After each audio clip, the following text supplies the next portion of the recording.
Sini mana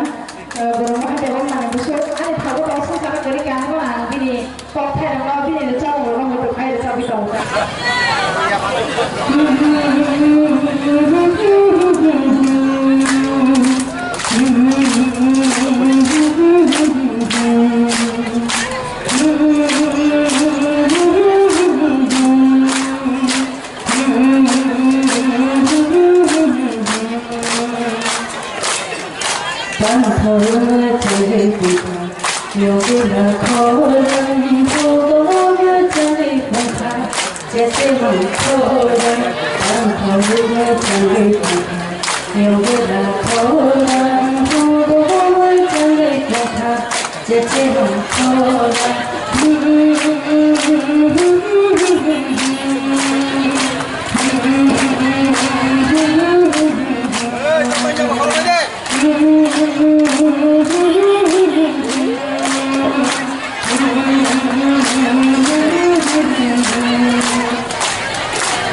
subscribe cho kênh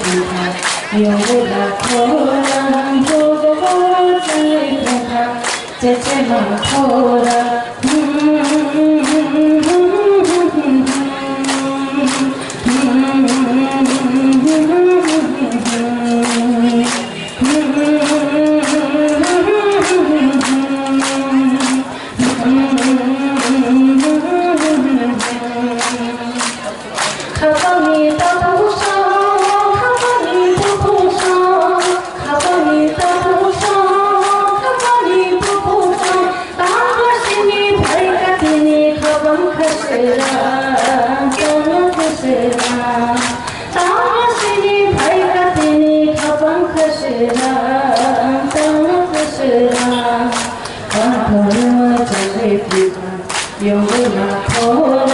Mì Gõ